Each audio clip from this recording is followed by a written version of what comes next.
Hi everyone, I'm Josh. And I'm Jim, and this is the Dapper Meeple. This show is about our love of gaming, the games we play, and the gaming community around this passion. So pull up a chair, put on your Dapper Meeple hat, and join us at the table. Hey kids, remember, this is an adult podcast and may contain adult language. Also, Dapper Meeple hat not required. On today's episode, we're going to talk about our first trip to Gencon, what things were great and maybe not so great. Also, we're going to look at the games we saw, the ones we purchased, and the ones we left behind for others. Before that, we'll talk about some of the local news, CMON's return to conventions, and the great Magic the Gathering heist. Wrapping it all up with our crowdfunding roundup on this episode of the Dapper Meeple.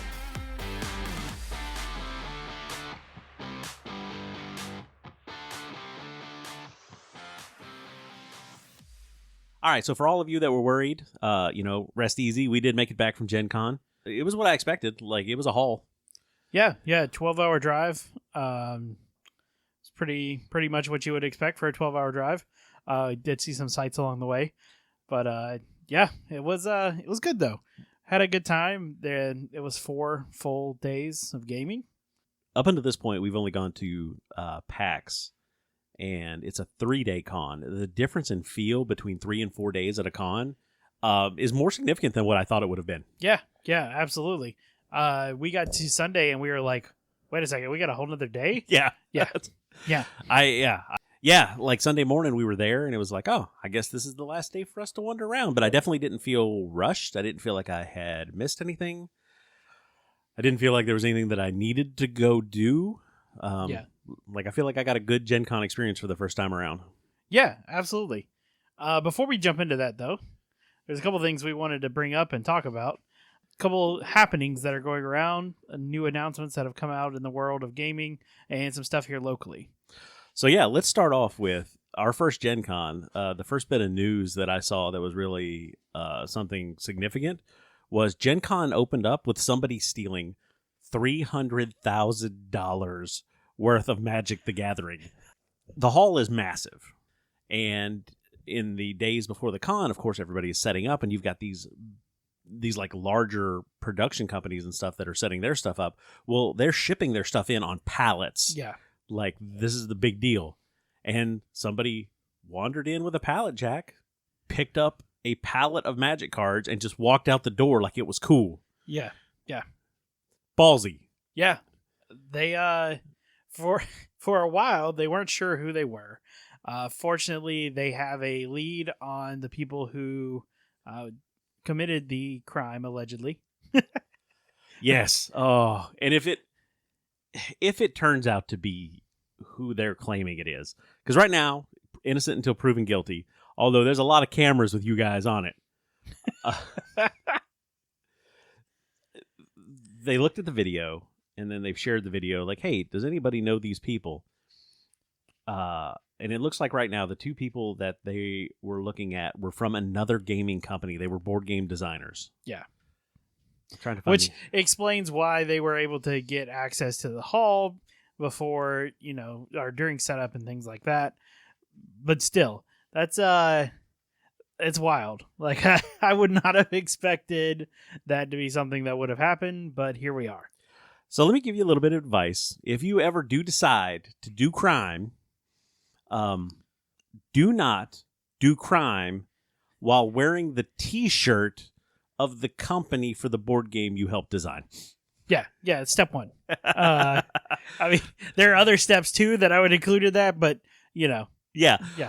So, like, also don't wear name tags. Like, that's also kind of one of those things you should probably not do. At least not your name tag. Yeah, or pick somebody else's name tag. Makes me feel like these guys are not going to be developing a heist game anytime soon that's going to be worth a shit. So being clear, they're suspects who are apparently now that case is being referred to the prosecutor's office to see if they're actually going to prosecute. Were 2 people that had access to the hall because they were exhibitors that grabbed their pallet jack, took a pallet of cards somewhere. I don't think that part's really been brought out yet. They don't know what they did with them. But they were wearing the T-shirt for their booth. Yeah. And so they've been identified. It was pretty easy. And we're going to, I mean, if you want to go look it up, look it up. I don't legally want to get us in any hot water or anything, just in case they do turn out to be innocent. But again, there's a lot of cameras that make it look like it's not very innocent. It doesn't look good. All right, yeah. It doesn't look good. But, yeah. but that was how our Gencon opened. We're not lawyers, but it's just, I don't know. For the most part, I feel like this community is, full of people who are trying to do the right stuff. Right. I just don't know what possesses you to go, man, that's magic. I like magic. You know what I need? A palette of magic. As somebody who was previously involved with that addiction, I don't know. I could see it. Like, no, that makes sense. But yeah, so that was exciting happening up there. We'll get into more Gen Con later on in the episode. But we got a little bit of local news coming in. So we have a board game cafe here in Hampton Roads area. It's actually in Virginia Beach. It was known as Roll With It. It has recently been bought out by the board game cafe conglomerate. That's what I'm going to call them from now on. Known as Snakes and Lattes, which is a company that owns, I think they're up to 7 or 8 different cafes now across the U.S. and Canada, where they it's standard board game cafe. They have food. They have a nice gaming library. You can come in for a minimal fee. You can try out games out of the gaming library, grab some dinner, hang out with friends, that sort of thing. Right. They're based out of Toronto, I think was their first one, and they've kind of been spreading. I hope that this was one of those things where the guys that Roll With It got a good deal out of it, and he's like, You know what? This is going to, help me fund another project or something, or they're now a franchise and he's still running it or something like that. Yeah. Like, hoping all the best for him, because it was a good cafe. It was a good time. We've been there a couple times for D&D night, for trivia night, which, again, feel like there was one section that was not D&D that threw us for a little bit of a loop. It's fine. We came in a close second there. But this Snakes and Lattes seems to kind of have their stuff together real well. Like, everything I'm seeing on the website, the menu looks really good. The drinks look really good. Yeah, it seems like they have a really nice business model that has been successful in other areas. So I look forward to checking it out once they get everything kind of worked in. Right. And it feels like it's the same kind of thing, right? Like, you go in there, you can order off the menu and stuff. It's $6 to play any game, and they have like hundreds of games. Over 600 board games is what they're claiming in the library there. So this is a great place to kind of go hang out and try out some new games. I'm sure the staff that's there, just like Roll With It, knows how to play them all, so they can come, give you the walkthrough if you need it. So, but it's in the same place. So it's over by Lynn Haven Mall for those around Hampton Roads, or if you're visiting in the Hampton Roads area, maybe go check that out for a good evening. Yeah. The other thing we want to bring up real quick is the CMON Expo is coming back. So those of you who have been involved in the hobby for a while may know CMON used to do their own convention every year in Atlanta before COVID. When COVID hit, they actually dropped out of that. They dropped out of all conventions as far as having a presence. But this year they are coming back with their own convention. It's going to be in the Minneapolis area. This convention was always really cool from everything that I read, because you always got a lot of cool promos and things like that just for coming to the convention.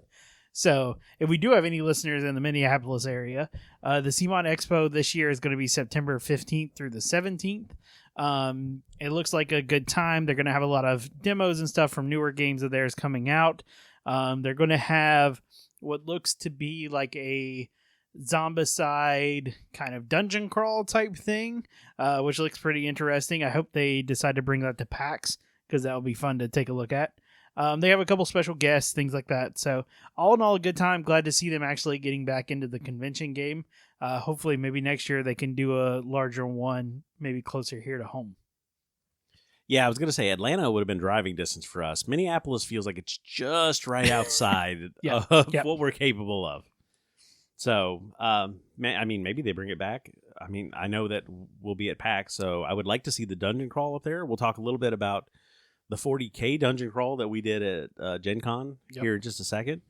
But that was a good time.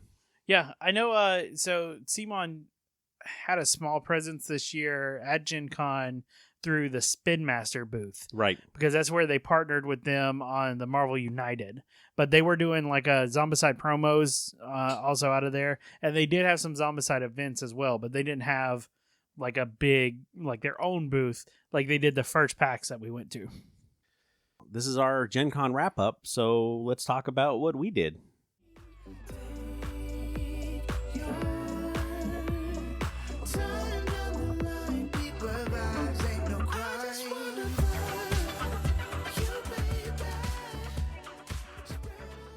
All right, so let's talk our first Gen Con. Yeah, there's a lot of stuff to talk about.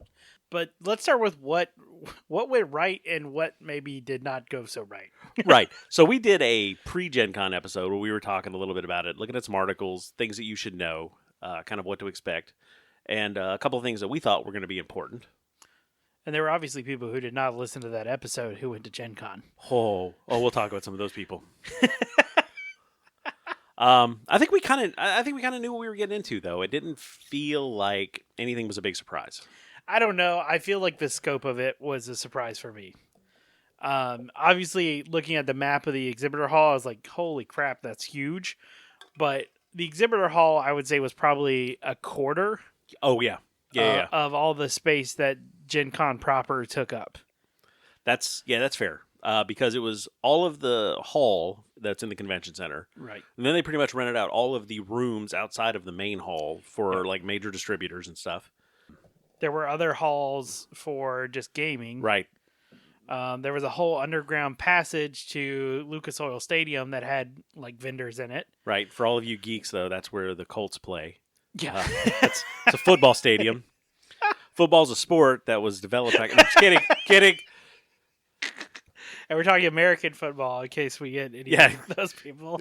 For those two listeners over in the UK, there was an underground tunnel that was full of different vendors and stuff as well, from the convention center to Lucas Oil Stadium, and then Lucas Oil Stadium. The entire field was full of tables set out and aligned for you to come play games. Yeah, which if you take a look at our Instagram, we have a cool little shot of the field. But also the like rooms in Lucas Oil Stadium also had things going on with them. That's right. There were RPG rooms going on. There was the True Dungeon experience. Which we've got to get into next year. Yep. It's like an escape room, but it's a dungeon. Yeah, it's kind of like a mix between an escape room and a LARP. So once you do it, you get rewards that you can bring back to the next year or whatever. Yeah. He was telling me about this. I think it was like on day 2 or something. I was like, "Oh, let's go check that out." And he's like, "It's sold out." Yeah. I was like, "Lead with that. Lead with that." But yeah, it was massive. The food trucks were really cool. Oh, we'll talk food trucks. That's one of my favorites. Yeah, so let's jump in. So on Gen Con, we talked about this year, we were going to be helping out the guys from BA Games, who we have mentioned multiple times. We've had them on the show a few times. If you don't know who they are, you just haven't been listening. But maybe this is your first episode. But go check them out. BAGamesCo.com is their website. You can find them on social media, on Instagram, Facebook, BA Games. Their logo is a goat. So if you see that, you're going in the right direction. Yep. So we were helping them with their booth this year. They have one game that is out now, ready for purchase, and they have one game that has finished Kickstarter and should be in production as of now, looking to be available first part of 2024. Right. The game that they already developed that was out, we were able to sell copies of that, which I'm just going to say, we sold the shit out of some of those games. That's Cult of the Deep, which is a great game that is a social deduction, hidden role type game, which a lot of people, that immediately is a turnoff for them. They don't like social deduction games. But I think what makes Cult of the Deep unique is that it is a social deduction game, and you don't tell anybody what your role is. But the mechanics of the game require rolling and applying powers and stuff, and that's kind of how you figure out who's who. Yeah, it has a lot more gaminess to it than most social deduction games that are you sitting around the table, either voting or something like that to try and complete missions. Right. And that's kind of how you figure it out. There's, with the dice rolling mechanics, also the rituals in the table, it's a whole lot more game than just social deduction. Right, so let's give you the spiel. So people would be walking by and be like, "Hey, you want to join a cult?" And 90% of the people went one way or another. Either they got scared and ran off, or they were immediately interested. Yeah. So yeah. we were like, these are our people. So they would step over and we would run a demo for it. Cult of the Deep, like we said, is a social deduction, a hidden role type game where you're in a cult, which is great. It comes with all the bonuses that you get for being in a cult. Summoning Eldritch Horror, human sacrifices, all the good stuff. The problem is half of the cult is looking for new management, while the other half kind of wants to keep things the same. So you get a role dealt to you to begin the game, and this is what you keep hidden. You can either be one of the faithful, you could be the high priest themselves, or you could be one of the Kabbalists. You keep that to yourself. On top of that, you'll get dealt a character card. The character card kind of defines how you're going to play the game. It gives you asymmetric powers that you're able to use. You power those by a roll of the dice. Yahtzee roll mechanic, you get 6 dice to roll. Whatever comes up on the dice is how you assign them. That's going to determine what you could do. The dice could do things like harm people. They could do things like heal yourself or someone else. Or you may be able to move one of the rituals forward, which are going to be in the middle of the table. These rituals are things that the cult's trying to accomplish. Every time you're able to play a dice with the right symbol on the right one, you move the ritual closer to being done. Every time you do that, you may get a small bonus. When you complete a ritual, you get to keep that ritual for a larger bonus later on, or you may just be trying to get rid of it because that ritual is causing damage to everybody on the table. It's a little chaotic. With all that damage flying around and backstabbing going on, it's entirely possible that your character ends up getting murked before this is over with. If that happens, don't worry. You get to come back as a wraith. You get your own set of dice to roll, and as people are assigning their dice, you get to change their dice for one of yours, thus still being able to affect the end of the game. Or as a Kabbalist, you're looking to kill the high priest. If the high priest dies for any reason at any time, no matter who did it, you win. If you're one of the faithful, you're trying to keep them alive and get rid of the Kabbalists that are at your table and any heretics. That's right, there's another card out there that's the heretic. And they're kind of the overachiever because they want to kill everybody. Unless they die and then they decide to pick a side. So that was the spiel that we pretty much perfected after 4 days. It is a great game. We had a bunch of people like, oh, are you demoing it? And at the time we weren't, but Saturday we ended up running in some demo games. Yeah. And a lot of people came back really liking it. Yeah, the main demos that we were running at the booth were actually for their other game, which is Forges of Ravenshire, which we've talked about on here. We brought it up when it went to Kickstarter. Fantastic dice placement game with some engine building aspects to it. It's a pretty strong game that has a lot of multiple mechanics, which are kind of par for the course for their games. Right. I think is what kind of draws us to them. I got the opportunity to run a lot of demos of that. Yeah, so we would play through the first season.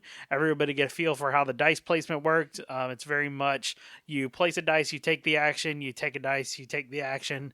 The numbers matter depending on what resources you get and where you place it. A lot of really good, interesting stuff. If you're interested in finding more about it, you can actually play it right now on Sovereignty. That's right. You can also take a look. There are mods for it on Tabletop Simulator as well. So definitely check it out if you like dice placement or worker placement games. A lot of people who enjoyed those like this game. Right. I think the element of engine building with the guilds also adds kind of an extra step to it, as well as the production phase where you're trying to, build out the armor. So the whole premise of the game comes, you are a blacksmith in the town of Ravenshire. The forge master of Ravenshire has disappeared. Some people say he was eaten by a dragon. Most people don't know. But you are trying to become the best over 4 seasons and make the most armor, weapons, shields, whatever, to gather the most gold. So you do that through the dice placement, which gives you resources. You also build a guild out of different workers, so you're able to run those and generate more resources. And lastly, you produce as much armor and weapons as you can. Pretty simple concept at the end. The blacksmith with the most gold wins. Yep. So, like, a lot of people sat down and played that game. There were a lot of people who were like, oh, let me buy this. And we were like, you can't, but... So we'd have to tell them, it's like, yeah, here, it's in, it's, right now it's finished, but you can still late pledge or pre-order, and you can get a copy of the game. So it is still, I believe, in pre-order if you're interested. Just look for Forges of Ravenshire. Yep. So that was a big part of our con. We worked, 3 afternoons at the booth? Yeah, something like that, for sure. Which was not bad. Like, we were worried to begin with that we didn't want to sign up for too much with them. Right. Because it's our first Gen Con. We didn't know what we were getting into, that sort of thing. But I know both of us, I think, really enjoyed working at the booth more than we thought we would. Yeah, definitely. It was a lot of fun. I got a lot of gifts. I don't know. Apparently, I was the only one. Yeah, I didn't get nothing. I would do my little spiel, and people would be like, "Oh, that's so cool!" They give me stickers. I got a little miniature duck. It's apparently because you're charming. That's what it is. I keep telling people this, and they just keep not listening. Yeah, we had a good time with it, and I think that we were able to help them out because BA Games is a family group. It is 3 brothers and their wives that get involved and help out and are kind of like moving this company along. Talking to them, it feels like they learned a lot for producing Cult of the Deep. Yeah, that they applied. So hopefully Forges of Ravenshire is going to be an even bigger hit when all the chips are down. Yep. And then they'll be looking for their third game, which there are great suggestions out there. But yeah, they're an awesome group of people. If you have tried their games and you enjoy them, talk to your local game store about making sure they're carrying copies of it. Because it's definitely one way to get the word out. Them being a small self-published company, right? They don't have the huge backing that some of these other companies do, but they are really good people. We enjoy working with them. It was a blast to help them with the booth. Some of the other great parts about this, we talked about the food trucks, and I know this sounds like me being a fat guy talking, but the road between the convention center and Lucas Oil Stadium was also blocked off above ground, and that's where the block party was. There were all sorts of local like restaurants and stuff that had set up a couple little tents. There was like a beer tent out there. There was Wild Bill's sodas. Yep. So everybody was going out there to have to fill their cups. There was another soda company too. We didn't go to them because we're loyal. That's right, Wild Bill. You hear that? We've got a code. Oh yeah. Like we've actually got a code. If you want to order Wild Bills, we'll put it in the show notes. Save you some money. Yeah. But yeah, and then out on the street, there were like 30 food trucks out there. Yeah. And they rotated too. It wasn't like it was the same food trucks every day. Like you'd have your like morning food trucks, and then some of them would leave and you would get some more afternoon food trucks. Right. And yeah, every day it was a slightly different lineup. Some of them were there all the time. Yeah. They were kind of staples, but then some, like it was enough rotation where we didn't eat at the same place. Twice. No, we didn't need to. Yeah. Oh, and then there was also the tent for the island noodle place. Oh, yeah. Which noodles. Apparently the island noodles are, it's a staple. They're like soba noodles? Soba noodles, yeah. And they've got vegetables in them, and you can get them with chicken. But it's like they either had plain or with chicken. It was real easy. The line for this place was long all the time, but it was fast. Yeah. And there's always these guys sitting there with like 2 woks each, constantly cooking the stuff, and they're trying to be all flashy with their like chopping up of the veggies and yeah. So you get a show and some dinner. Yeah, it was a good time, and it worked out great. It was right next to Wild Bill's, so we could get your food, go get a drink, go sit down. We sat outside and ate most of the time for lunch. The weather was not bad. Yeah, I think only one day it was pretty warm, but the rest of the time it was really, really nice.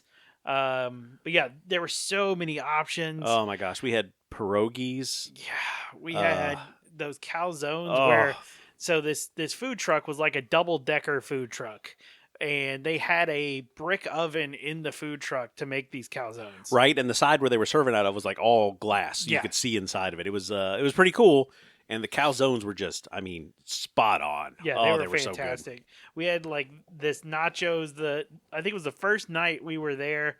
We were starving after the day, and we were like, I just want something to eat. We're like, all right, these guys have nachos. We'll try them out.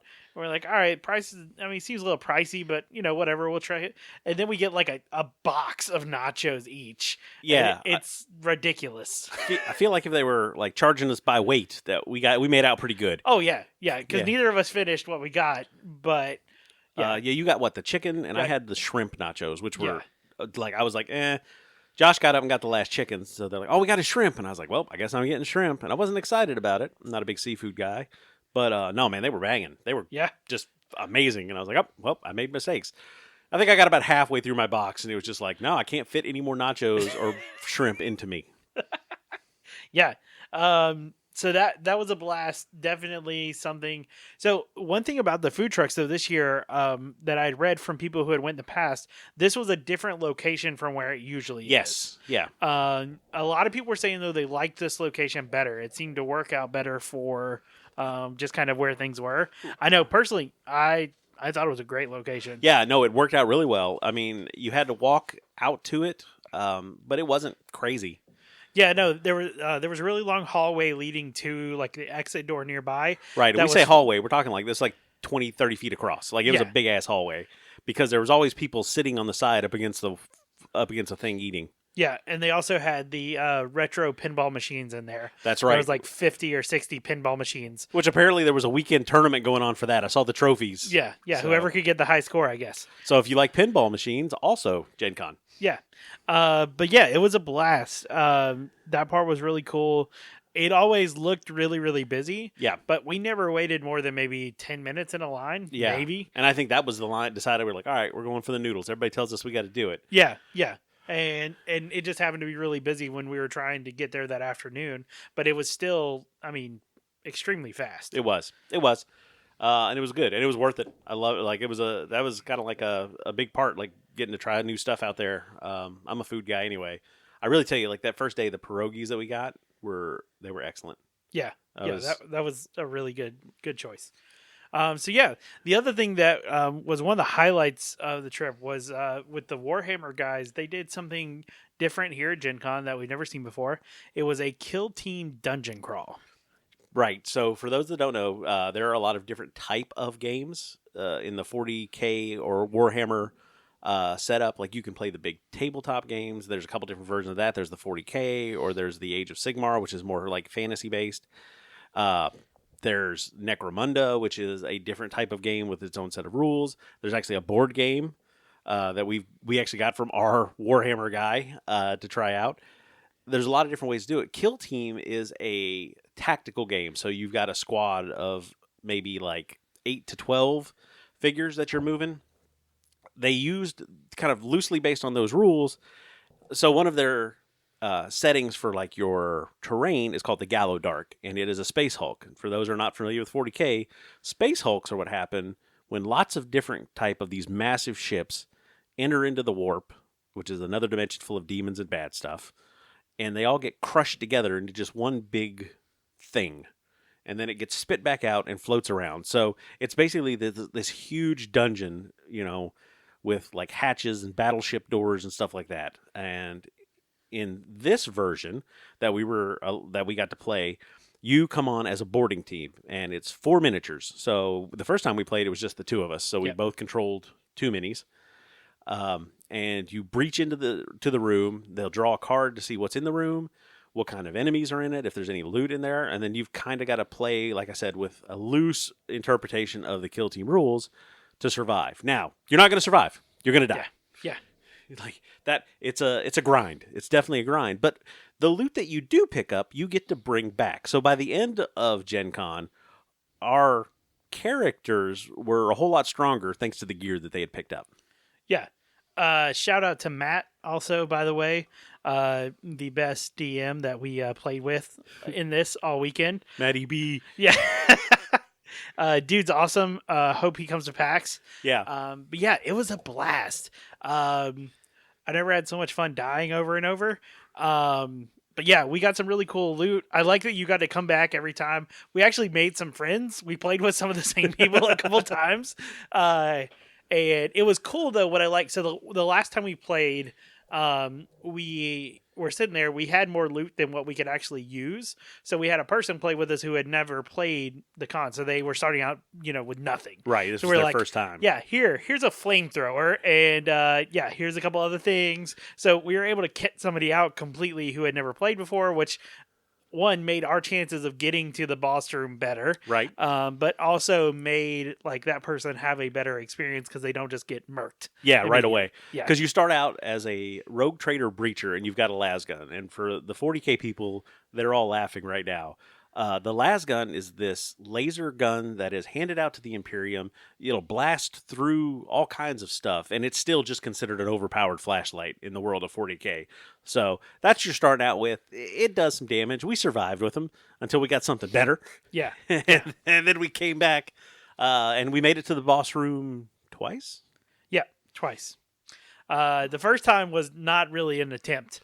We got to see into the boss room. Yeah, how about that? And then I got stabbed through the door, which I think was bullshit, but here we are. But the second time, it was so close. We were almost able to take down the boss. which it's a random boss every time, which is fantastic. But yeah, it's a blast. They did confirm they are going to bring it to PAX as far as we know right now, so we'll definitely be jumping in on that if they do. But yeah, all in all, this was a fun. There was a few rules kind of issues, questions that came up, but this was the first time they had ever done this. Right. So yeah, definitely not faulting them for that. Sure. This is different, I think, from anything they've really ever tried before. Yeah. But as far as I could tell, so the first day it was really light. People were just kind of like swinging by, taking a look at it, sort of thing. But by Sunday, like you were waiting to get your shot at the table. Yeah. The and that kind of brings up like a thing that in Gen Con I didn't know. We had to get general admission tickets. Yeah. So we're used to PAX, where PAX you just have to sign up in time to get into something. Or get in line or something like that. Right. In Gen Con, there are a lot of events that require these general admission tickets, and you can get them, you buy them for $2 a piece. And so every time we ran the gauntlet or ran the Gallo Dark, we would give them one ticket. So $2 every time we did it. Yeah. And Gen Con uses that to figure out how popular events are. Right. So that way they know what to give a spot to for next year. Right. Which is very, very sense. interesting. And I wouldn't have ever thought about it. But after seeing Gen Con and seeing how every usable space was taken, it makes perfect sense. Right. You could also use those if you wanted to get into game demos. Yeah. Other things that had specific ticketing requirements as well, you could use the generic tickets for if there was space at the tables. Right. So that was one thing. If you maybe didn't get the tickets in time for the specific events, you could use the amount of generic tickets equal to the cost of the event. Right. And as long as there was a space, you could get in. So and the events ranged from like $2 to like up to 30, depending on what they were. Yeah, there were some like really crazy ones, but that was pretty average for what they were. It's just something to be aware of if you do go to Gen Con. Some of these events do require other than your pass to get in. Yeah, I think if we'll get into kind of recommendations for future times when we go, but definitely the earlier you can get your badge, and if you can get it before events open up, then you can register for more events like in time. You'll have more access to them, that sort of thing. Not that there weren't enough to choose from, because even we didn't get our badges till a few weeks before the con. Yep. Because of the scenario we were doing with the guys. But even then, there were so many events we could have signed up for. I mean, they don't ever all fill up. Right. You're going to get to do stuff. And this year, Saturday badges got sold out, and 4-day badges got sold out while we were there. So they were talking 70,000 people were in attendance on Saturday. Yeah, which brings us to kind of like the next part of this, because I think that first part is like what we really thought was the best part of Gen Con for us. Yeah. What was the worst part of it for you? I know what mine is. I mean, I don't know if so much the worst part because we avoided it like the plague, but that Lorcana line. Whew. So if you're going to something that's this big, you're going to have to just make peace with. You're going to stand in some lines. Yeah, and there's going to be a lot of people around, and you use your social awareness, understand that you're going to get bumped into, you're going to bump into people, quick hit, sorry, excuse me kind of thing, and just go about your life. There's going to be times when you can't maneuver into places you're trying to. You may have to wait a second. Yeah. Just to understand that, because no matter how big this room is, there's always more people than could probably fit in there. Right. And there's very important things to note if you're at a convention like this. And I think they're just kind of good to know to begin with. One, hygiene's important. There wasn't a lot of that though. Like everybody. Yeah, I didn't really notice. The other thing is, if you want to stop and talk to your buddies, don't do it in the middle of an intersection. Do not stop in the middle of the flow of traffic to tell 30-year-old war stories or whatever you guys were doing. Jesus. Move off there's plenty of room off to the side. Go over there. Yeah. Don't stand. You see where the flow of people are. So there were... that happened quite a lot, unfortunately. Just, situational awareness was not great all the time, but there were quite a few lines around the convention center, especially day one. Yeah. People trying to get in and get access, because Gen Con, for those of you who don't know, a lot of times carries early releases. That's right. So games that you cannot get outside of the convention will be available at the convention. And it's usually the time frame of a couple weeks to a month ahead of time before they actually hit retail. But a lot of people want to be the first ones to get their hands on things. I understand it. There's a big FOMO about it. Right. You know. Right. And that, yeah. Yeah, so let's talk about the biggest line that we saw was Lorcana. Yeah, so if there were an award for this, they would have won all of them. Like, my gosh. Yeah. So Lorcana, for those of you who don't know, we mentioned it kind of in our pre-episode. It is the new trading card game out by Ravensburger that is Disney-themed. Automatically, if bells are not going off in your head thinking how popular this is going to be, you haven't been paying attention. Magic the Gathering being the granddaddy of trading card games, you can see how popular that is considering somebody wanted to steal $300,000 worth of it at the beginning of the con. This has potential to unite a couple fandoms, which I think makes the potential for how big this could be pretty unlimited, I think, at this point. And if the lines and the excitement over it at Gen Con were any indication, yeah.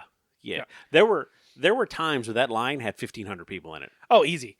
So let's start with the day one, because this is a saga. Yeah. So there's a lot of things that happen with this. Day one, you have people lining up at the various entrances to the hall.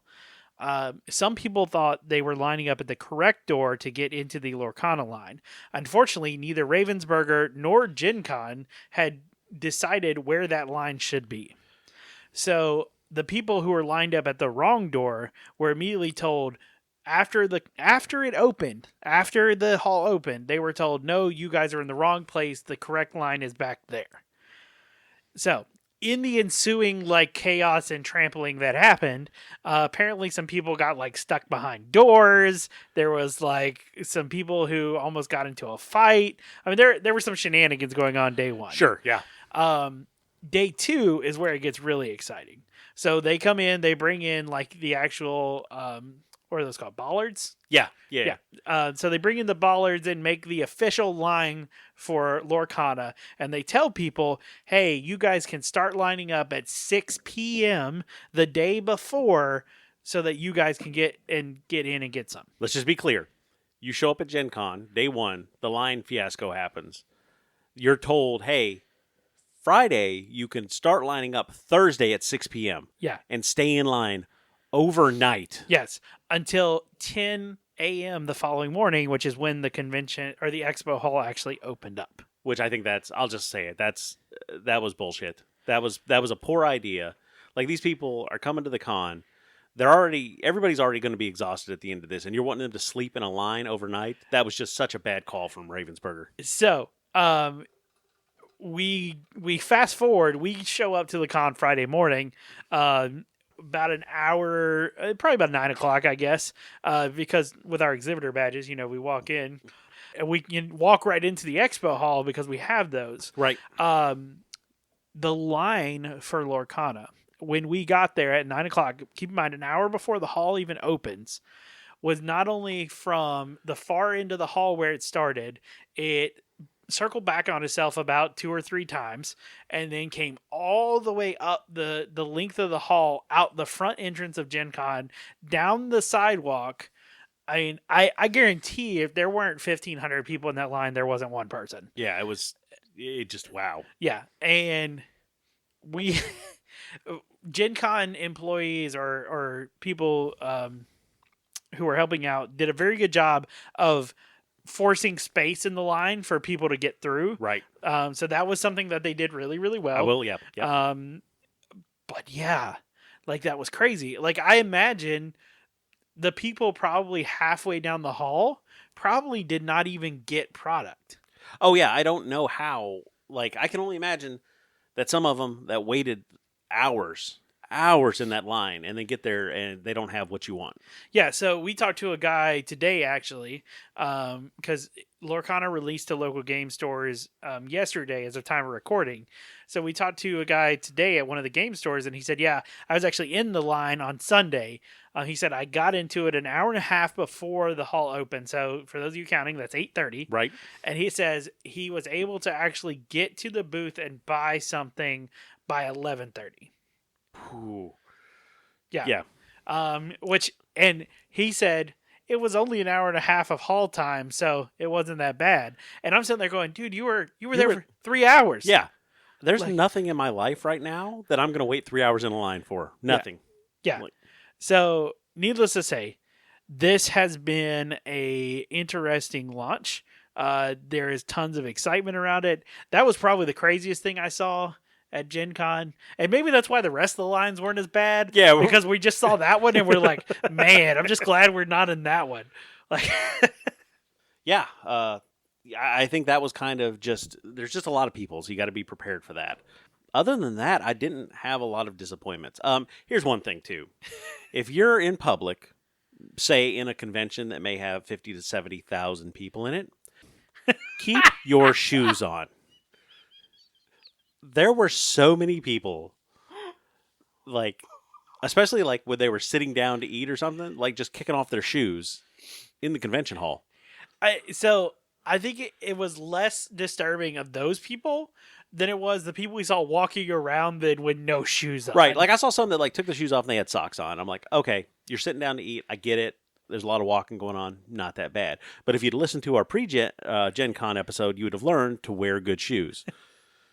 We should have given them a business card and be like, you should have listened to our pre-episode. But there were some people that were like just straight barefoot walking around the convention center. And I don't know about you, but I'm like, what in the Lord of the Flies is this shit? Yeah. It was definitely one of those things where I don't understand it. I wouldn't do it. And I wouldn't ever recommend anyone else to do it. That's just crazy. Yeah.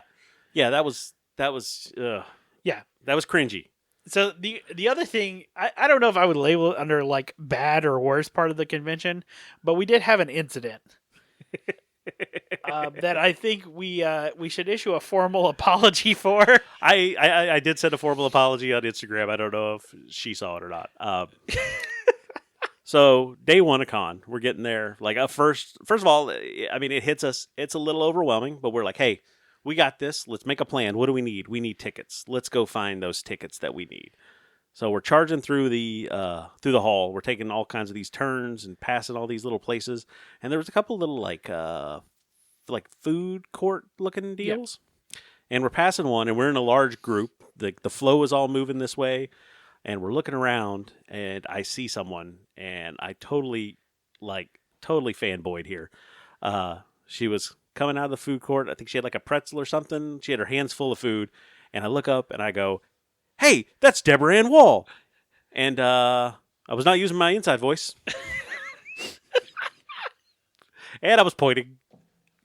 Totally rude. Josh is like, what are you doing? I'm like, what? Inside voice. Yeah. She looks over and like looks me right in the face. And then she smiled and like ducked and took off, just to get out of the way. So yeah, I can understand being a little embarrassing for her. Luckily, it did not cause like a group of people to swarm her while she was getting food. So I felt good about that. But it was like, oh yeah, that was my.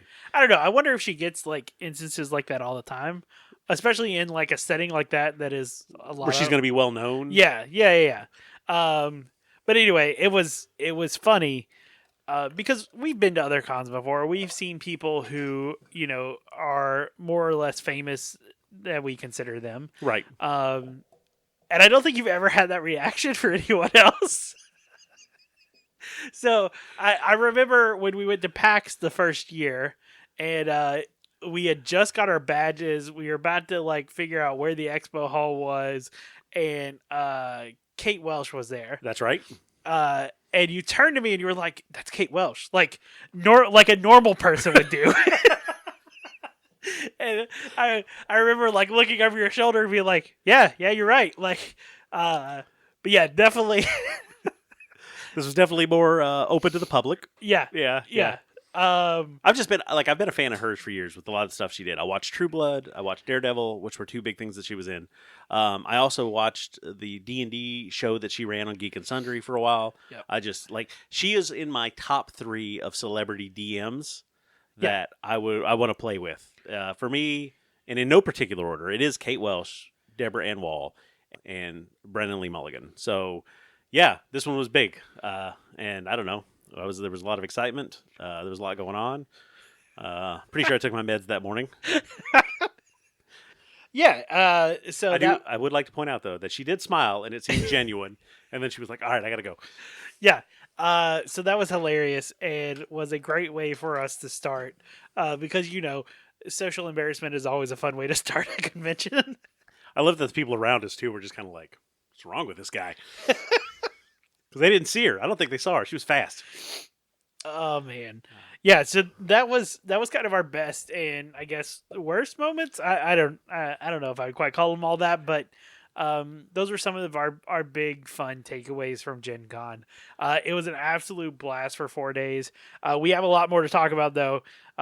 Let's start in with some games that we looked at. Right, that's the whole point of this thing.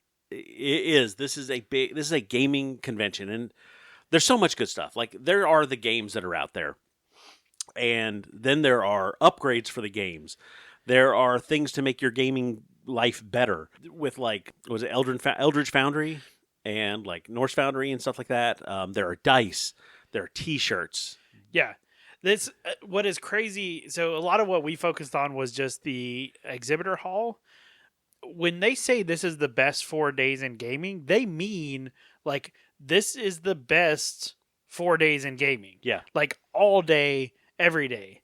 We talked about the Lorcana lines going overnight. That's because the expo, the areas around the expo hall, stay open 24 hours. The gaming rooms, a lot of the RPG rooms, there are people playing games 24 hours at this thing. Next time we're getting a hotel right across the street from the convention center. Yeah. And we're going to, And a lot of the hotels that are connected to the convention center open up their spaces, their convention spaces. For gaming. Yeah. It's wild the amount of gaming going on because we're used to PAX where everything kind of shuts down in the evening. It's not, there are kind of pockets of that going on still, but it's nothing like this. Yeah. This is crazy. What was the guys that had a party that doesn't get good until 10 o'clock? Cosplay Deviants. Yeah. Yeah, that's another thing. The entire area around Indianapolis buys into this. Yeah. Which, I mean, I could see when you're talking 70,000 attendees, the amount of revenue for the city, I'm sure, is crazy. And they just signed with Indianapolis to continue in that area till 2030. Yeah. So, but yeah, let's talk about some of the games that we saw that we thought were cool. I'll tell you right now, we don't have the budget to buy everything that we liked. I don't know if anybody does. If there are some sponsors out there that want to help us out. Yeah, we might consider starting a Patreon just so we can buy more games. But yeah, there were a lot of really cool ones there. A lot of new games too. Some of the ones we talked about, we didn't really get a chance to even look at, which was crazy. But I think probably first up, we did swing by the Stonemaier Games booth. They had their new game set in the Scythe universe, Expeditions, kind of out. It is a kind of tile exploration game that uses some various mechanics. It plays completely different to Scythe, but has that same look and feel. It looked really, really good. I really liked it. There was the plain edition. You have a mech that you use to move around, and each mech is different, which I'm always a fan of. But they had the regular, and then they had the ironclad edition where you get these metal mechs. Yeah. They felt really good moving them around the board. Yeah. It was pretty cool. The booth was super crowded, which all the time. We expect that with Stonemaier. But yeah, just the production level was exactly what you would hope for and expect. It looked really, really good. I don't know that the game was my style of game after kind of getting a run through of it. Yeah. But it was really, really good. I liked the way it looked. But I wanted to do some more research on it from picking it up. There was a lot of hype built around it. But I wasn't quite sure if it was a game that we would like. But definitely a cool thing to take a look at while we were there. The other one that we got to look at, which we actually got to sit down and play it. Fortunately, there was a group that was supposed to show up at noon to play, and they were like, well, if you guys want to hang around and watch, you can. And we were like, cool, we'll do that. Was Bad Karmas, which we talked about when it was on its Kickstarter. Yeah. Because what's unusual about this game is that it comes with this electronic mat setup. And you place the mat down, you place the board over the mat, and the mat reads where your pieces are, where the bosses are. Bad Karmas is kind of a boss battler. Yep. And it's all ran, like you have a tablet running the main game. The best way to set it up, they said you could run this with one device, but they had a tablet set up that was running the game essentially, and then 4 cell phones that you ran the program on the cell phone and like keyed into the game. Yep. Like this goes beyond like a helper app or some kind of app-driven game, I think. Yeah, it takes it a step above. So I don't remember what episode. We could probably look it up and plug it into the show notes when it was in Kickstarter. I remember when we first looked at this game, I thought that the technology behind it, if it works, was my caveat. If it works, brings a different level to board gaming. Having played it, it works. It actually works really, really well. Better than I expected it. Yeah. I was very surprised with that. And it is exactly what I hoped it would be. Yeah. So it runs off of a system called Tebaru. That is kind of the brain and the mat underneath the game. And this system, they are making it so that it is open source. You can actually get a prototype and developer kit for it. So if they want to use their own games or make a game for it, any company can. Yep. They did just sign a deal with Hasbro to use for them to use the technology to develop different things. I'm excited to see what comes out of that. Oh my God. It's got to be a D&D game, right? They're going to have to make a D&D game for this thing. I'm even thinking just like battle map type stuff too. Yeah. Yep. But the really cool thing about this, so because of the board, the app is able to respond to player decisions. Yes. So in this game, Bad Karmas, with a boss battler, as you move your piece around the board, you do the different actions. The boss makes its decisions based on where the players are and takes like the most advantageous decision and placement and movement, all that sort of thing based on what the players do themselves. That's right. Which completely changes the game. You know, I'm a big fan of like Lord of the Rings Journeys in Middle-earth. That is a app-driven game, but short of the inputs that you give to it, most everything is pretty much ran on rails. Right. This allows it to completely open up. Yes. So we had never played this game before, short of that demo, and we sat down at the table and he explained kind of some basics of how to maneuver into the app and things like that. And then the game basically taught us how to play. That's right. There was no reading a manual. There was nobody figuring it out. Like you immediately get into the game. Yeah. We did one scenario where we fought a boss. The whole like shenanigans happened. It was probably maybe 30 minutes. Yeah. Like the whole playtime. And it was not like 20 minutes of explanation, 10 minutes of gameplay. I mean, we were playing for probably 20, 25 minutes. Right. The first 5 minutes was just getting everything set up, making sure everything was connected, all that sort of stuff. I love that the dice themselves, they automatically send whatever you roll back to the system. That was really cool. Like you pick up the dice is connected, and it was a larger D6, and it would tell you shake the dice, and as you would shake it in your hand, you'd see it on the screen. It was like, now roll. And you would throw the dice and it would tell you what number you rolled. Like you could see it on the dice too, but it boom pops up on the screen. Yeah. Which it's really, really cool. This system was everything I hoped it would be. Mm-hmm. And one of the really cool things, so we're talking with the designers. The main design team is out of Italy. Yep. There is a secondary team as well in Canada. And we were talking to them while we were waiting for, to see if that other group was going to show up about like what they've done as far as the design process goes, how have they tested it, that sort of thing. Because one of the things that they had brought up was the multiplayer option. Right. Where if you and another person who lives wherever in the world that they live want to play the same game together, as long as you each have the mat and the game board, you can play the same game. You can connect via internet and it'll actually record where the other person is moving, and the boss will recognize you guys as the team playing the same game. You all see what is happening at the same time. They said they played a game where the team in Italy played with the team in Canada on the same game and the whole 9 yards. Right. That's awesome. Yeah. Like the level of connectivity that brings, I feel like it gets us a step closer to bridging that gap between board game and video game. Yeah. Because that's kind of where we're stepping into with like AI that the boss has and things like that, which I think is not necessarily a bad place to be. Some people who are purists don't like this kind of thing. And I mean, that is what it is. To me, this is a completely new like realm of board games that we can explore. Yeah. Like, don't get me wrong, I love traditional board games as well that don't use an electronic component. They're great. A lot of them do extraordinary things. I think if you like something like that, this is a fantastic system to look into. It was really cool to meet the design team because that's who was there. Right. We spent an hour at that booth just kind of talking to them. Yeah.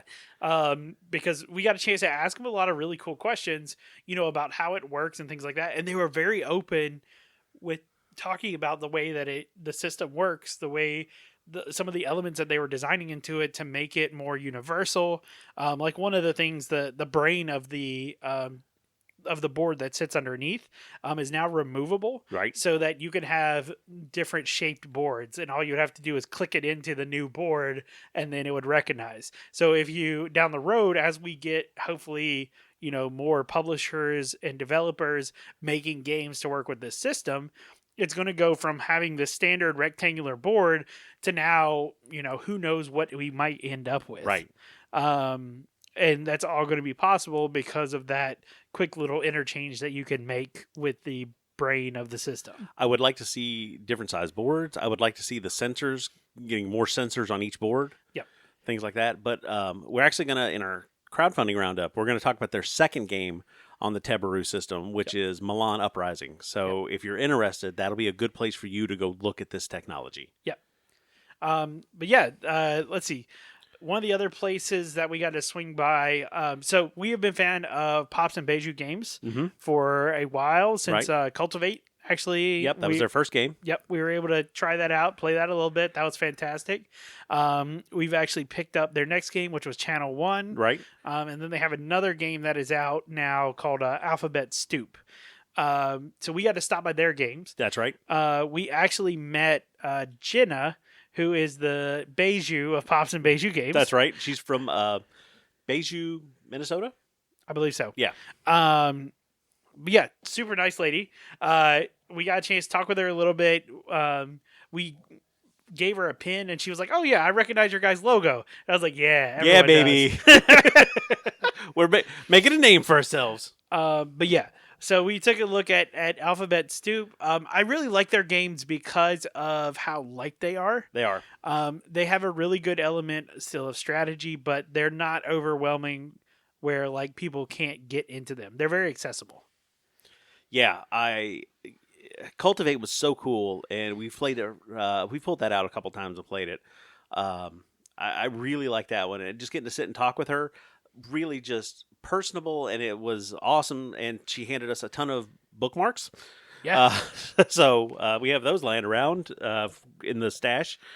But it was just great getting to meet her, and it was cool that she was like, "Oh, I recognize this," and talked to us a little while, and then she came by our booth later on. Yeah. But it was cool, and congratulations on them for their third game being published. Yep. And then was it right down the hall from her? That's where we found the Marvel Multiverse role-playing game. Yeah, so this one it actually just came out. It hit store shelves right around the time Gencon was, or right before. So this is a new role-playing game from Marvel where you basically get to build your own superhero. Sure. Now, there are pre-builts, which you all know and love. It's like Spider-Man, all the Marvel property. Yeah. They were in there, but that's the part that I was really excited about is I don't want to play their hero. I want to play my hero. Yeah. And that is an option. It's a really interesting D6-based system. But yeah, it looked really cool. We got a chance to kind of talk with the guy who was there running the booth.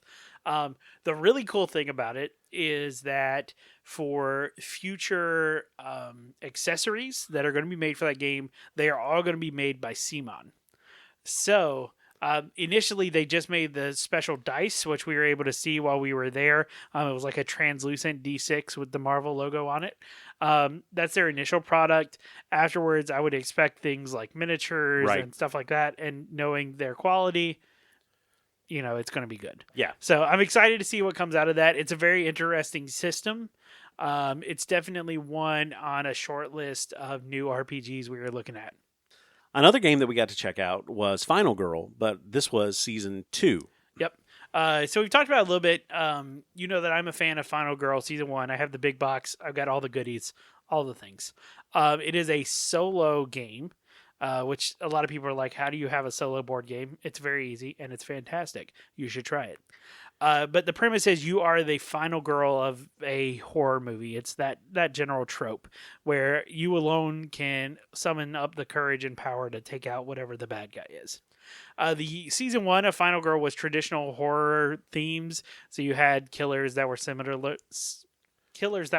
to Jason, Freddy, that sort of thing. Season 2 was a lot more sci-fi. Yeah. So we got things like there's an Aliens one, there's like a Tremors one, and a few others. They all look fantastic. I was very tempted to buy the big box for that. Fortunately, my budget said no. So we redirected. But it's definitely something I think I'm going to pick up some of the feature films for. So the way the game works, for those you don't know, there's a core box that you have to buy that has basically your generic pieces that you need to play any game. And then you can buy feature film boxes. These come with an enemy and a location. Now, you can mix and match feature films and enemies and things like that, but you always have to pair the core box with one enemy and one location. Each of the feature films has 2 final girls in it. They have different abilities and things like that they can do. And of course, the enemies each have their own special abilities, and even the locations have special things that happen in them. So there's a lot of game even in just a core box and one feature film, which, if I'm not mistaken, is like a $40 price tag. Just standard retail. Right. So it's not a huge buy-in if you're someone who likes solo games and want to give it a shot. You can find hundreds of thousands of reviews on it online. It's a great game. Definitely check it out. Whether you get Season 1 or Season 2, find the one that you love and go for it. And I think the last game that we really looked at, that we didn't buy, because we'll talk about those in a second, was the RPG Old Gods of Appalachia. Yeah. So that is by Monty Cook Games. That's right, which... Huge fan of Monty Cook games. Like my first 5th edition experience was in Tolus, which is a Monty Cook setting. Yeah. It's based off of a podcast by the same name. If you're interested and you're into good storytelling, definitely go and listen to that. It's set in like 1920s Appalachia and in an alternate universe where the mining and stuff in Appalachia has gotten the veil between humanity and this other world really thin. So there's a lot of things that happen that are, I wouldn't say a cult, occulty. Yeah. Yeah. So those of you who may not be familiar with kind of Appalachian culture, it is rooted a lot in folklore. Yeah. Story. A lot of that probably comes from way further back with Native Americans and things like that, but a lot of it comes from that relationship of the people like with the spirits of like the earth and things like that. So there's a lot of that kind of elements that are built into this. It looked really, really interesting. It runs off the Cypher system. That's right. Yeah. Which is very, very open-ended. I really liked. That was my first experience kind of looking at it. Right, because we got to play like a 15-minute little demo type. Yeah. But what I love, so growing up in North Carolina, we were adjacent to all of this culture. Right. We grew up not really in the area that it involved in, but probably less than an hour outside of kind of where you start getting into it. That's right. Yeah. So it's cool to look in there and you see like these places in North Carolina, Virginia, Tennessee, West Virginia, all these things where, the setting takes place. And a lot of the like supernatural elements and things are rooted in folklore that was actually believed in these locations. Yep. So yeah, it's very, very cool. The cover art looks gorgeous. If you take a look at it, Monty Cook has been around for more than 50 years making games. And I mean, this is it's really well done. I really liked playing that Cypher system. I'm kind of excited to maybe get into more of this later on. Yeah, I definitely, like we said, check out the podcast if you are a fan of storytelling. Steve Shell is the guy who originally started it, and from the beginning, like it's a beautiful story. It's a little creepy. There are some elements in it that may not be for everybody, but the way the story is told and is tied back together, it's amazing. So definitely take a look at that as well. So then we actually bought some games. I hope you guys were buckled in for a long episode. Let's start with Diced Veggies. Yeah, so this was a game that I believe we mentioned beforehand. Yep. It's a light game that got quite a bit of hype, actually, before Gen Con. Take a look at it. Basically, you roll dice and create them into a cube that you can then use a cardboard cleaver to cut out the dice that you want to use to cook the recipes that you have. Right. All the dice are D6s, and there are 5 different colors, which represent the 5 different ingredients that you could possibly use to create whatever these recipes are. We've actually played it with a 4 and a 6-year-old, and they love it. They're having such a blast with it. I'm so glad that we walked over and picked that one up. Yeah, because it's from Kids Table Board Games. Yes. Is the original kind of publisher on it. And they have both the rules that would be for like older groups that could really like work with it, and because it has like upgrade cards and stuff like that, they make it a little more complicated. Sure. But then they have a simplified version. They do. Like the original version, you need to be able to read and understand what it's telling you to do. But for kids that haven't gotten to that point yet, the simplified version is amazing. Yeah. So we also picked up Dodo's Riding Dinos. Yeah, so this was a surprise pickup. We did not go into the con looking for this game. I had heard a lot about this game, and it was on my short list of games to kind of take a look at and pick up if we ever got the chance. Sunday, we were perusing the hall before it opened, as we did with our exhibitor badges, and we stumbled across this booth. They had this really cool dragon game, and I was like, oh, that looks kind of cool, like the way it was all set up, the miniatures and everything.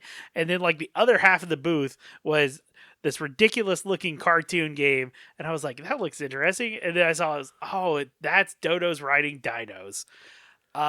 So we looked, they had a stack of like 10 games left. They had sold out of everything else they brought to the con. So I walked over, talked to the guy for a minute, and I was like, so tell me about this game. I've heard a good bit about it. Give me your pitch. So we went through the pitch, and he started out with, this is basically Mario Kart, the board game. Right. And I was like, all right, I'm in. You pick one of your racers, which all of them are various dinosaurs, either with dodo riders or they're carrying dodos. And it is a racing game around the tracks. There are 4 different tracks that come in the board, and each track has a short and a long version. In these tracks, there are various elements, depending on the track you choose, that will affect the race. Each of the racers have different abilities. You also get power-ups that you can use to try and knock the other racers off the track. Right, and you actually have to flick those or whatever, so there's a dexterity component in this. There are ones that you flick. There are ones you drop from above the game. There are ones you roll. Each one has its own way to implement it, depending on which one you're trying to use. This one looks fantastic. We have not got a chance to play it yet. I'm really excited when we do. But this was one that has gotten a lot of really good reviews. And it was awesome because I know they sold out because we went back later on Sunday, that afternoon, and they had converted the whole booth to the Dragon game. Yeah. So, but that was really cool. I'm glad we got to pick that one up. I'm excited to get that one to the table. I picked up Stuff of Legends. we looked a little bit at it and we talked about it before we went. Seeing it on the spread out and actually in the demo, I was really excited to get this one. Basically, the premise is that the boogeyman has taken, kidnapped this child, and you play as his toys, and you have to cross into the realm of darkness to go get him. Yeah. Really, first of all, I'm a sucker for themes. Give me my Ameritrash. So this really, I love the theme. Watching the gameplay on it, your characters change and evolve during the game. Like the teddy bear in our world is a teddy bear, but as he steps into darkness, he becomes this like grizzly. Yeah. So he can actually do something. Your allegiances in the game can change throughout depending on some of the cards you pull and some of the things you play. Really excited to get this one onto the table. We did pick up the Boogeyman edition, so we got a lot of little minis because, again, extras. Yeah, that one looks really, really fun. That's another one that I'm excited about after seeing it kind of on the table and getting like the general walkthrough of it. So another one we picked up, which we did not expect to be there, was Disney Dixit. Right. Every site that I saw, this was just supposed to be a demo only. They actually had copies there from Asmodee. Yeah, it's everything that you would think. It is Dixit, which is one of my wife's favorite games, which for those of you who don't know Dixit is a game that has these cards that are tarot sized with some crazy looking art on it. One of the players around the table says a phrase or a word or something that the art on their card reminds them of, and then everybody puts a card into the middle face down. Those get shuffled up and flipped over, and then everyone votes on whose card or which card they think the main person put down. And then depending on how the voting goes, there are different points that are earned and things like that. But it's a fantastic game. What the Disney version does is basically turn it from being a random word or phrase into an actual Disney movie. So again, you still got that crazy abstract art, which is really, really cool. But overall, it looks like a really, really good game. Yeah, and the last game that we picked up was Boop. This is the spooky version of Boop, which is the fun cat pouncing game. I mean... Sure. Yeah. They're cats on a makeshift mattress. It's a 2-player game where you are trying to bounce the other person's kittens or cats off in order to win the game. That's right. We stopped over to pick that one up, and we saw that it was the special Halloween edition, so we got that. And the lady at the front that was taking the money was fantastic. She was just yelling at people like, "Come bring me your money." So we did. And she was like, "Do you want to have the designer sign it?" We're like, "Yeah." So we have a signed copy of Boop. But yeah, it's a fantastic little game.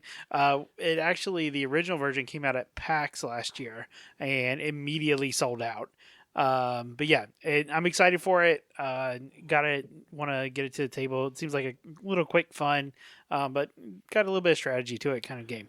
Right. And then, I mean, that was the games we picked up. And then we picked up upgrades. I picked up some of the hematite dice and some of the metal tokens for Moonrakers. And playmats. And the playmats. Finally got the playmats. Yep. You picked up some cards for Spirit Island. Yeah, so picked up the holographic spirit boards for Spirit Island, which are absolutely gorgeous. I love the artwork for Spirit Island anyway. This just kind of takes it up a notch. And then I picked up the playmat for Heroes of Arcadia, which is another great game if you haven't got your hands on it from Roll-A-Crit. You basically build a dungeon. Your health is tracked through your cup. That's right. When you take damage, you drink. Yep. And put whatever you want in there. But yeah, it's a good time. We've had a blast every time we broke it out and played it. That was games we picked up, games we saw. Kind of, I guess, lessons learned for us. First off, maybe we stopped going with Airbnb. We had our lodging all sorted out months in advance, and we were ready. And then the week before Gencon, we got a message saying that our stuff had been canceled. And the guy sent us a message saying, "Hey, I got to do maintenance on the property." He's like, "You got to do maintenance on a property one of the biggest weekends of the year?" I think he realized he'd undersold it and was trying to make more money. So, you can't trust everybody. That's what it comes down to. So be careful with your Airbnb. We did end up finding a hotel. It was not great. But I think next year we may just get a hotel. Yeah. The other thing I think that is important, especially for if you are going to Gen Con, there is so much to do. There is probably even too much to do. So find what you love. Yeah. You will never be able to do all the things that they have available at Gen Con. So whatever it is that you enjoy, whether it's board games, new games, playing old games, finding new friends, whatever it is, find what you love and just do that. Yeah, we had a blast. For anybody that's traveling from the Hampton Roads area, driving to Indianapolis, just letting you know that Point Pleasant is right on your way. So if you want to stop at the Mothman Museum, Yep. I highly encourage that. We made the stop. There were some, like I said, pictures on our Instagram. We got a picture with the famous Mothman statue, Yep. which is kind of a bucket list item for me. So I was good to go. But other than that, it was a great time, and we'll do it again. Yeah. Keeping it short and sweet. My bucket list.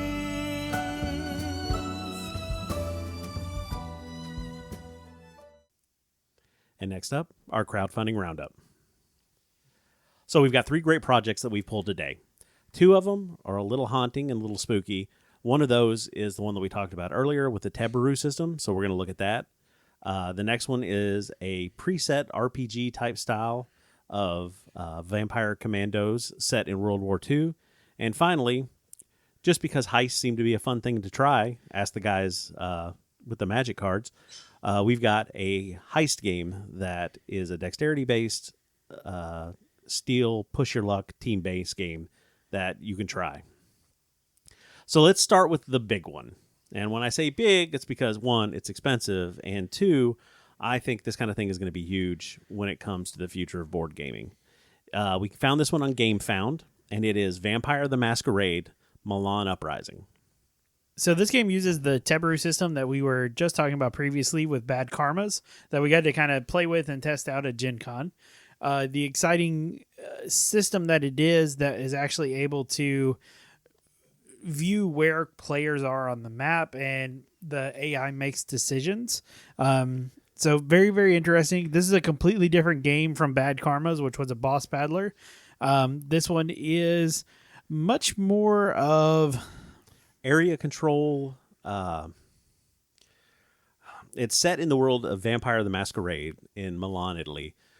You play the role of one of the leaders of one of the vampire factions, and you're trying to gain as much area as you can. With area comes more power, more control. But you can only do that at night. During the daytime, you have your wards and your human accomplices that you've got to put into play. What's really cool about this game using the Tebaru system is you have, I think it's 3 factions that are operating, trying to do the same thing. If there's a faction that's unplayed or something, the Tebaru system itself decides what that faction is doing. Yep. So it'll make the moves and then let you know what you need to change. Yeah, it is very, very interesting. Again, it brings in this element of AI, which is fantastic, especially in a game like this where you would need, if you don't have all the player count to play the different factions, you would need to kind of manually do that yourself. But it keeps it where if there are hidden information, the app is able to take care of that without you knowing. So it really is like you're playing against another, human. So this one only has 9 days as of time of recording. Yeah, they did say there's going to be a late pledge for it as well. So just kind of keep that in mind if you want to get in on this. This one is found on GameFound, where most of ours that we usually use are on Kickstarter. This system is just so good, we could not resist talking about this a little bit more. One of the really interesting things with this is in the Pledge Manager, you can also add on Bad Karmas, which was their first game. Yep. Yeah. So that way, if you did not get in on that original one, you can add parts or the whole shebang of that one as well.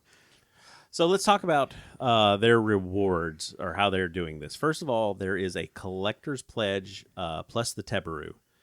So the rewards that they have right now, the collector's pledge plus the Tebaru bundle, it gives you the collector's edition, including the core set, all the stretch goals, all the applicable gameplay add-ons and expansions throughout the campaign here, and it includes the Tebaru system, which is required for you to play. That is the big shebang, right? They also have the Deluxe Pledge and the Tebaru Bundle, which gets you a copy of the game, all of the monetary stretch goals, and the Tebaru system, again, which is required. And then they offer both of those without the Tebaru. The full pledge, the Collector's Pledge plus Tebaru, goes for $389. The Deluxe Pledge with the Tebaru goes for like $211, and then the Collector's Pledge bundle by itself is $277, and the Deluxe Pledge, which is just the game without the Tebaru, is $100. Yeah. So the Tebaru system is about 110, give or take. Yeah. So if you were to already have backed Bad Karmas and are getting the Tebaru system anyway, you could go with the versions without it and save a little bit of money on that. Or if you wanted a second one, you could also back at that. There's a lot of upgrades and stuff too. So if you don't want to go with the full shebang, want to kind of piecemeal what you want, they have, of course, all the different miniatures and expansions for this game. They have a really cool dice tray as well. You can even get a set of washed miniatures if you're not planning on doing any washing or painting yourself. And then, of course, like I said, they had the Bad Karmas. You can get the core box, which is another $87, or you can get the big box, which is another $313. And the big box has everything from the Bad Karmas pledges in it, so it's the whole shebang. Yeah, that one looks really good. So there you go. That's our first one. Like we said, this Tebaru system we think is going to be something that's going to turn out being big. I feel like if you can get in on the ground floor now, it would be a good time to do so. And we're excited about backing this one. This is one we're actually going to back. Yep. Next up. So the next one we have is called Eat the Reich. It is a fantastic looking RPG. The art on it is a little wild. May not be everybody's cup of tea, but to me it looks fantastic. Mm-hmm. It is an RPG in which you play as pre-generated characters who are vampires set in the 1940s, trying to take out and drink Hitler's blood.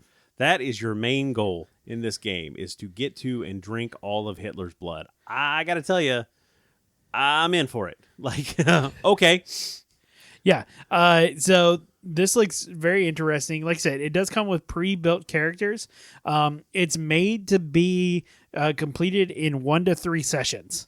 Right. And then you can go back and replay using different characters. It does say using their system, you can generate your own character. So if you prefer to come up with your own bloodsucker, the Havoc engine system is which they use, is really straightforward, and reskinning, renaming, and hooking together different characters is easy to do.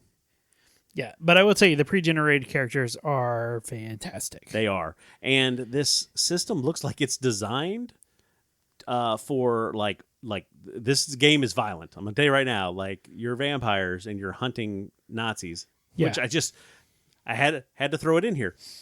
Yeah. It's designed for, theatrics and that like cinema style like violence as you're playing.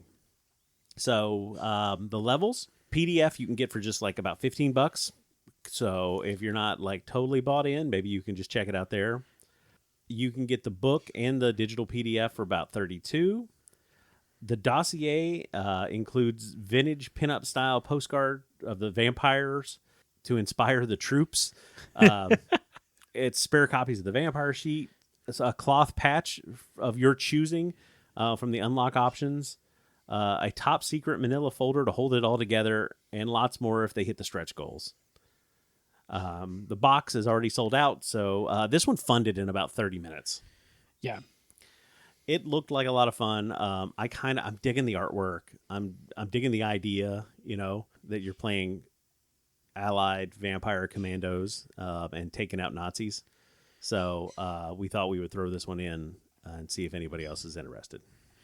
One of the cool things with this is every physical edition of Eat the Reich that comes through the Kickstarter backing will get free digital access code to the Alchemy virtual tabletop version. So we talked a little bit about the Alchemy tabletop kind of platform before. So it's very cool that they are actually using that with this game as well. So you do get access to that if you back at a physical level. So it is already funded, but there's 25 days left to go. This one's on Kickstarter. So go over there and check it out. The last project that we have is a fun little interesting dexterity game where you are trying to steal these gems out of this laser-ridden vault. Watching the video on this looks hilarious. Yep. So this is called Tiny Laser Heist. The description says a hilariously awkward 3D heist game. So the premise of the game, you actually build this like cube that is open on each side, and you string these lasers across it, which are basically pieces of elastic string that create this kind of crazy grid that you and whoever you are choosing as your heist partner use these tiny little hands on sticks to reach in to try and nab the gems. Right. To be clear, there's two of you. You each have one hand. Yeah. Or three of you, and you can still each have one hand. I don't know how that works, but whatever. But it's not as easy as it sounds because you're not just trying to grab the gems. There are these padlocks that are stacked on top of each gem. So you have to have the correct cards to be able to unlock the padlocks. And when you do that, you can move the padlocks onto a different stack or off of the gem you're trying to get. And then you have to pick up the gem and stack it on the pedestal in the middle. It seems like there's a element of like you got to recruit your heist team, so kind of like that negotiation style. Yeah, I thought of Moonrakers when I was reading kind of the description for this. I feel like this is ridiculous Moonrakers. Like it adds this crazy element. There are also these cards that you can use to either make the challenge more difficult.